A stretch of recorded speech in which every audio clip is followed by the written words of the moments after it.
BSF আমাদের আশেপাশে এত ঘুরঘুর করছেন কেন? আরে ঘুরঘুর কই করলাম, হ্যাঁ আপনারা যে ভালোবাসা দিয়েছেন সেই ভালোবাসার প্রতিদান দেওয়ার জন্য সুযোগ খুঁজতেছি।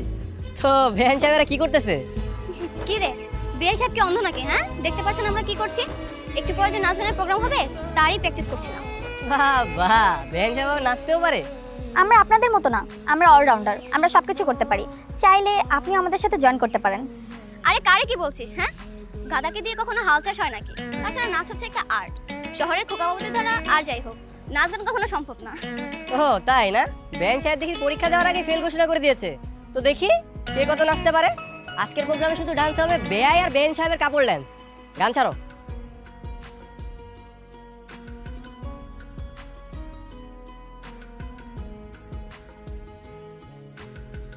जिसने पूछा हमसे बिछड़े यार का, जिसने पूछा हमसे बिछड़े यार का, उसको सीने से लगा कर रो पड़े, उसको सीने से সরি সরি, আসলে আমি তো দেখতে পারিনি।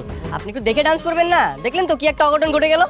আই, আপনি মিথ্যা কথা বলছেন কেন? আপনি ইচ্ছে করে আমাকে ল্যাং মেরে কাঁধে ফেলে দিয়েছেন। আমি ফেলেছি? হ্যাঁ, ও আচ্ছা, হ্যাঁ হ্যাঁ আমি তো ফেলেছি। বলেছিলাম না এই শান্তর সাথে লাগতে আসবেন না? আমার সাথে লাগতে আসলে তার পরিণাম এরকমই হবে। আপনার মাথায় কি সমস্যা? আমরা দুষ্টামি করেছি বলে আপনি এমন একটা কাজ করবেন? আমরা কত কষ্ট করে বিয়ের সাথে সেজেছি, আপনি সেটা জানেন? আমাদের আনন্দটাই মাটি করে দিয়েছেন। এই চল তো।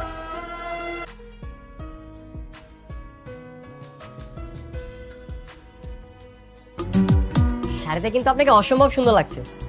আরে সত্যি বলছি, আপনি তো আপনাকে দেখতে পাচ্ছেন না, কিন্তু খুব সুন্দর লাগছে। আরে দাঁড়ান দাঁড়ান দাঁড়ান। আচ্ছা আচ্ছা, আমি এক্সট্রিমলি সরি। আসলে আমি একটু বেশি করে ফেলেছি। আপনার সাথে এমন করাটা আমার উচিত হয়নি। সেটা আপনার এখন মনে হলো? ওইরকম একটা কাজ করার আগে সেটা আপনার মাথায় আসেনি? এই আপনি চুপ করবেন? সত্যি বলতে আমি আমার ভুল বুঝতে পেরেছি। প্লিজ আমাকে ক্ষমা করে দিন, প্লিজ প্লিজ প্লিজ। এই যে আমি কান ধরছি। আরে কি করছেন?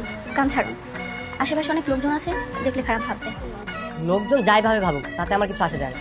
আপনি কি ভাবছেন সেটা আমার কাছে সবচেয়ে ইম্পর্টেন্ট। আপনি আমাকে মাফ না করা পর্যন্ত আমি কান ছাড়বো না। আচ্ছা ঠিক আছে, আপনি কান ছাড়ুন, আমি আপনাকে মাফ করে দিয়েছি। সত্যি বলছেন? আরে বাবা হ্যাঁ সত্যি। কিন্তু আপনাকে তো দেখে মনে হচ্ছে না, আপনার মুখটা এখনো কালো হয়ে আছে। একটু হেসে হেসে তো কথা বলতে পারেন, তাই না? আপনি আমাদের কি হন যে আপনার সাথে হেসে হেসে কথা বলতে হবে? আপাতত তো আপনাদের বেয়াই হই, তবে আপনার বান্ধবী যদি চায় তাহলে আরো বেশি কিছু হতে পারে।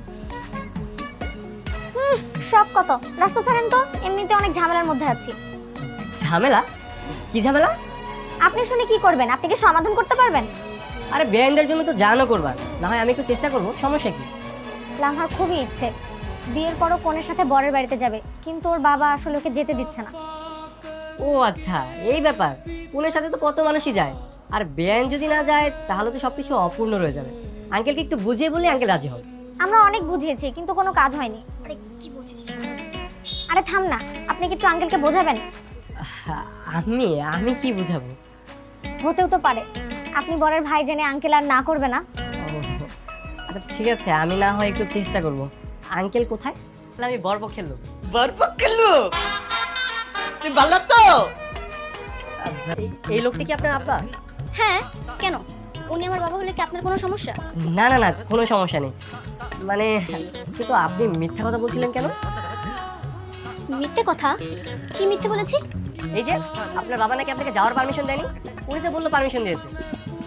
ও আসলে আমার বাবার মাথায় একটু সমস্যা তো, উনি কখন কি বলে সব ভুলে যায়। কি রে, তাই না? তা অবশ্য ঠিক বলেছেন। আমি যখন কথা বলেছি তখনই বুঝতে পেরেছি অনেক উল্টাপাল্টা কথা বলছিল। বলছিল আপনি নাকি একটা বাচ্চা মেয়ে। হ্যাঁ বাচ্চাই তো। কেন, আমার বান্ধবীকে দেখে কি বুড়ি বুড়ি লাগে নাকি? হ্যাঁ না না না, আমি ওইটা বলতে চাইনি। আসলে উনি তো অনেক উল্টাপাল্টা আরো অনেক কথা বলেছে। বলছিল আপনার নাকি কামড় দেওয়ার অভ্যাস আছে। হ্যাঁ আছে তো, দেব নাকি একটা? আরে না না না, থাক থাক। এই লামা, জি বাবা। তুই এখানে কি করছিস? দীপ্তি রুমে যা, দেখ সব ঠিকঠাক আছে কিনা। কাজে আসার পরপরই দীপ্তিকে বিয়ের পিড়িতে বসাতে হবে। ঠিক আছে বাবা।